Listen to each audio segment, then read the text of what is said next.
Russia Ukraine യുദ്ധം ഒരു വശത്ത് വളരെ സൈലന്റായി നടക്കുകയാണ്. മറുവശത്ത് ഏഷ്യൻ കോണ്ടിനെന്റിൽ ഇന്ത്യ പാകിസ്ഥാൻ ഇടയിൽ ഒരു യുദ്ധം പുറപ്പെടുന്ന അവസ്ഥ. ലോകത്തിലെ ഒരുപാട് രാജ്യങ്ങൾ ഇപ്പോൾ റഷ്യ ഉക്രൈൻ യുദ്ധത്തിൽ ശ്രദ്ധ കേന്ദ്രീകരിക്കുന്നതിന് പകരം ഇന്ത്യ പാകിസ്ഥാൻ ഇടയിലുള്ള സംഘർഷമാണ് ശ്രദ്ധിക്കുന്നത്. കാരണം ഇവ രണ്ടും അണുവായുധമുള്ള രാജ്യങ്ങളാണ്. റഷ്യയ്ക്കും ഉക്രൈനും ഇടയിൽ ഒരു യുദ്ധമുണ്ടായാൽ റഷ്യ വിചാരിച്ചാൽ മാത്രമേ അണുവായുധം പ്രയോഗിക്കാൻ സാധിക്കുകയുള്ളൂ. എന്നാൽ ഇവിടെ പാകിസ്ഥാൻ, ഇന്ത്യ ഇവരുടെ കാര്യം എടുത്താൽ രണ്ടിൽ ആരാണ് ആദ്യം അഗ്രസർ ആകുന്നത്? പ്രധാനമായും പാകിസ്ഥാന് ഒരു ഫസ്റ്റ് സ്ട്രൈക്ക് പോളിസി ഉണ്ട്. അതിനാൽ ഇന്ത്യക്കും പാകിസ്ഥാനും ഇടയിൽ ഒരു യുദ്ധം വന്നാൽ എന്ത് സംഭവിക്കുമെന്ന് എല്ലാവരും ഭയത്തോടു കൂടി നോക്കി നിൽക്കുമ്പോൾ യാതൊരു ശബ്ദവുമില്ലാതെ ഒരു വലിയ കാര്യം റഷ്യ ഉക്രൈനുള്ളിൽ ചെയ്തിട്ടുണ്ട്. കേഴ്സ്ക് പൂർണ്ണമായും പിടിച്ചെടുത്തുവെന്ന് നമുക്ക് എല്ലാവർക്കും അറിയാം. 2 ദിവസത്തിന് മുൻപ് ഒരു വാർത്ത വന്നിരുന്നു, നമ്മളും അതിനെക്കുറിച്ച് സംസാരിച്ചു. എന്നാൽ കേഴ്സ്ക് റീക്യാപ്ചർ ചെയ്തത് മാത്രം അല്ല, അടുത്തതായി ഒരു ഫ്രണ്ട് ഓപ്പൺ ചെയ്തു. ഈ സുമി റീജിയണിൽ കേഴ്സ്കിന് പാരലായി റഷ്യ ഒരു പുതിയ ഗേറ്റ് ഓപ്പൺ ചെയ്തിട്ടുണ്ട്. ഇത് വളരെ വലിയൊരു കാര്യമായി മാറിയിട്ടുണ്ട്. ഇതിനെക്കുറിച്ചുള്ള വാർത്തകൾ കൂടാതെ റഷ്യ ഉക്രൈൻ യുദ്ധം സംബന്ധിക്കുന്ന പ്രധാനപ്പെട്ട അപ്ഡേറ്റ്സ് എല്ലാം ഈ വീഡിയോയിലൂടെ വിശദമായി അറിയാം.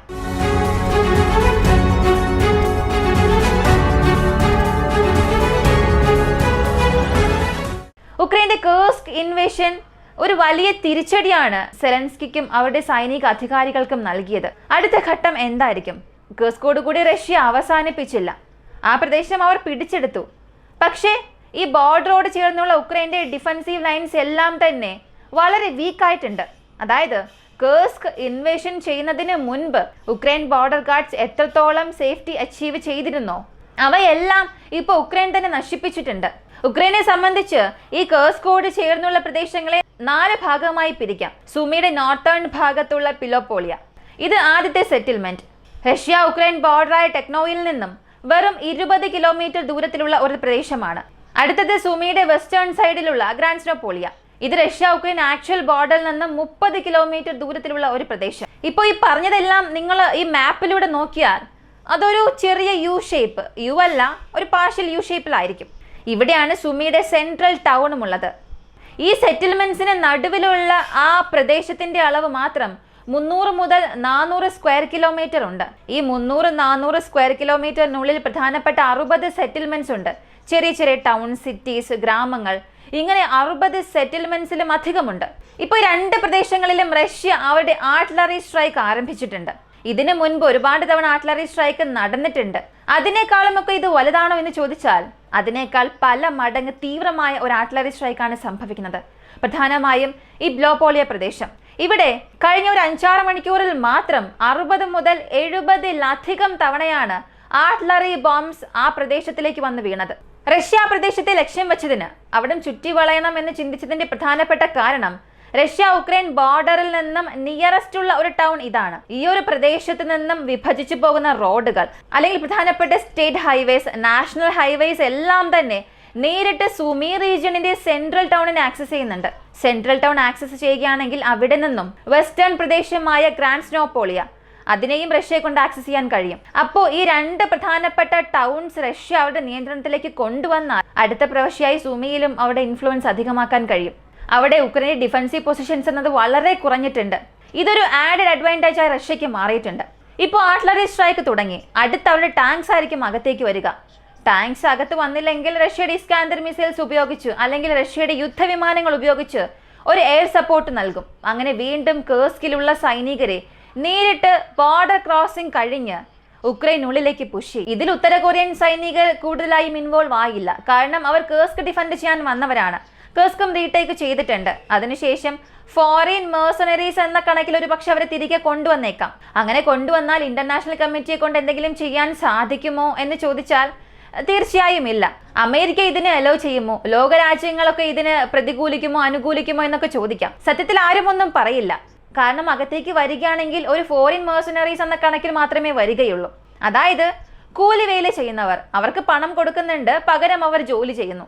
ആ ഒരു കണക്കിൽ അവർക്ക് അവസാനിപ്പിക്കാൻ കഴിയും. ഇപ്പൊ ഉക്രൈൻ ചെയ്ത ഒരു തെറ്റ് കാരണം കേഴ്സ്കിന്റെ ഡിഫീറ്റിൽ മാത്രമല്ല അവസാനിച്ചത്. അടുത്ത ഒരു പ്രവശ്യയുടെ ഗേറ്റ് പോലും വളരെ വലിയ രീതിയിൽ റഷ്യ ഓപ്പൺ ചെയ്തു. ഈ ഒരു ആർട്ടിലറി സ്ട്രൈക്കിനെ ഒരുപക്ഷെ ഒരുപാട് പേർ വളരെ സാധാരണ രീതിയിൽ എടുക്കാം. പക്ഷേ ഈ പിലോപോളിയ ടൗൺ വീഴുകയാണെങ്കിൽ അന്ന് മുതൽ സുമിയുടെ നാശവും ആരംഭിക്കും. കാരണം നെഗോസിയേഷൻസ് എല്ലാം വളരെ അടുത്ത് വന്നിട്ടുണ്ട്. ഇതിനകം റഷ്യ ഉക്രൈൻ യുദ്ധത്തിൽ ട്രംപ് വളരെ തീവ്രമായി പ്രവർത്തിക്കുന്നുണ്ട്. പെട്ടെന്നൊരു ദിവസം വന്ന് പറയും രണ്ട് വിഭാഗവും താൻ സംസാരിക്കുന്നത് കേൾക്കുന്നില്ല എന്ന്.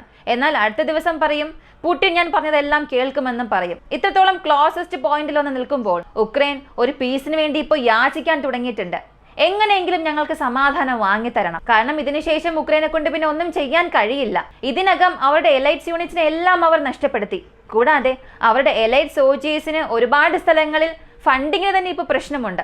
നമ്മൾ ഇതിനു മുൻപ് ഒരു കാര്യം പറഞ്ഞിരുന്നു. സെലൻസ്കി സമ്മതിച്ച ഒരു കാര്യമാണ്, തങ്ങളുടെ രാജ്യത്ത് ചില അഴിമതി സംഭവിക്കുന്നുണ്ട്, അത് സത്യമാണോ എന്നൊക്കെ. അതിന്റെ എൻക്വയറി ആരംഭിച്ചിട്ടുണ്ട്. എത്രയും പെട്ടെന്ന് ആരെല്ലാം അത് ഉൾപ്പെട്ടിട്ടുണ്ട് അവർക്കെല്ലാം ശിക്ഷ വാങ്ങിക്കൊടുക്കുമെന്ന്. അപ്പോൾ ഈ അഴിമതിയൊക്കെ എത്രത്തോളം വലിയൊരു ഡിസാസ്റ്ററിലെത്തിയെന്ന് അറിയണ്ടേ? ഈ ഫ്രണ്ട് ലൈനിൽ യുദ്ധം ചെയ്യുന്ന സൈനികർക്ക് 2 മാസത്തെ ശമ്പളം പോലും നൽകിയിട്ടില്ല. സത്യത്തിൽ അവിടെ യുദ്ധം ചെയ്യുന്നവരുടെ ഒരു മോറൽ ബൂസ്റ്റിനെ നശിപ്പിക്കും. മാതൃരാജ്യത്തിന് വേണ്ടി എത്ര യുദ്ധം ചെയ്താലും അവർക്കും പ്രത്യേകം കുടുംബമുണ്ടല്ലോ. ഈ ശമ്പളം തീർച്ചയായും ആവശ്യമാണ്. ഇനി യുദ്ധകാലങ്ങളെ സംബന്ധിച്ച് അവർക്ക് ഒരുപാട് ഇൻസെന്റീവ്സും ഉണ്ട്. പക്ഷേ അവർക്കുള്ള ബേസിക് പേ പോലും കഴിഞ്ഞ 2 മാസമായി നൽകിയിട്ടില്ല. ഈ ഒരു സാഹചര്യത്തിൽ റഷ്യ വീണ്ടും സമ്മർദ്ദം വർദ്ധിപ്പിക്കുകയാണ്. അപ്പോൾ സെലൻസ്കിക്ക് ഇതൊരു തലവേദന ഉണ്ടാക്കും. ഇതെല്ലാം കേഴ്സ്ക് ഇൻവേഷൻ കാരണം മാത്രം സംഭവിച്ചതാണ്. ഇതിൽ എത്ര എക്സ് ഫാക്ടർ നിങ്ങൾ എടുത്തു പറഞ്ഞാലും കേഴ്സ്ക് ഇൻവേഷനാണ് ഇതിൽ ആദ്യത്തെ ഫാക്ടറായി വന്ന് നിൽക്കുക. അവർ ചെയ്ത ആ ഒരു തെറ്റ് ഇപ്പൊ വീണ്ടും ഇവിടെ റിഫ്ലക്റ്റ് ആകുന്നുണ്ട്. ഇതിപ്പോ ഇന്ത്യയുടെ യുദ്ധമായി ഒരുപാട് പേർ കണക്ട് ചെയ്ത് സംസാരിക്കുന്നുണ്ട്. തുർക്കി പാകിസ്ഥാനെ സഹായിക്കുന്നുണ്ട്. അതുപോലെ റഷ്യ എന്തുകൊണ്ട് ഇന്ത്യയെ സഹായിക്കാൻ പാടില്ല, ഇന്ത്യ എന്തുകൊണ്ട് റഷ്യയെ സഹായിക്കാൻ പാടില്ല എന്ന്. പക്ഷെ തുർക്കി ഒഫീഷ്യലായി അക്കാര്യം ഡിനൈ ചെയ്തു. തുർക്കിയെ ഇവിടെ വിശ്വസിക്കാനും സാധിക്കില്ല. സത്യത്തിൽ വലിയൊരു ഗെയിം പ്ലെയർ തുർക്കി മാത്രമാണ്. കാശ്മീർ വിഷയത്തിൽ അവർ എന്തൊക്കെ ചെയ്തു എന്നുള്ളത് നമുക്കറിയാം. ഇവിടെ ഇന്ത്യക്കും റഷ്യയ്ക്കും ഇടയിലുള്ള അലയൻസ് എന്നത് പഴയതുപോലെയല്ല. നമ്മളും റഷ്യയും സംബന്ധിച്ച് 1970s നമുക്കൊരു വലിയ സഹായം അവർ ചെയ്തിരുന്നു. നമ്മൾ ഇന്ന് ഇങ്ങനെയൊരു അവസ്ഥയിലുണ്ടെങ്കിൽ അതിന് റഷ്യ കാരണം എന്നൊക്കെ പറയാം. അതെല്ലാം സത്യമാണ്. പക്ഷെ അപ്പോഴുണ്ടായിരുന്ന ജിയോ പൊളിറ്റിക്സ് അല്ല ഇപ്പോഴുള്ളത്. 2000 വർഷത്തിന് മുൻപ് വരെയും, അതായത് സോവിയറ്റ് യൂണിയൻ തകർന്നതിന് ശേഷം പോലും ചൈന ഒരു വലിയ ശക്തികേന്ദ്രമായിരുന്നില്ല, ഒരു വലിയ ഹബ്ബ് പോലും അല്ലായിരുന്നു. ആ സമയത്ത് ഇന്ത്യയും റഷ്യയും ചിന്തിച്ചിരുന്നെങ്കിൽ അവർക്കുള്ളിൽ തന്നെ ഒരു ഡിഫൻസ് ടൈസ്, ഏത് കരാർ വേണമെങ്കിലും കൊണ്ടുവരാൻ കഴിയും. എന്നാൽ ചൈന എന്നാണോ സാമ്പത്തികമായി ഉയരാൻ തുടങ്ങിയത്, അവർ ഒരു വലിയ മാർക്കറ്റ് തന്നെ ആക്സസ് ചെയ്യേണ്ട ഗേറ്റ് എപ്പോഴാണോ ഓപ്പൺ ചെയ്തത്, അപ്പോൾ മുതൽ ഇൻഡയറക്റ്റായി ഈ ലോകത്തിന്റെ നിയന്ത്രണം ചൈനയുടെ കീഴിലായി. എല്ലാവരും വിചാരിക്കുന്നത് അമേരിക്കയാണ് വലിയൊരു ഹബ്ബ്, റഷ്യയാണ് വലിയൊരു ഹബ്ബ്, യൂറോപ്പാണ് ഹബ്ബ് എന്നൊക്കെ.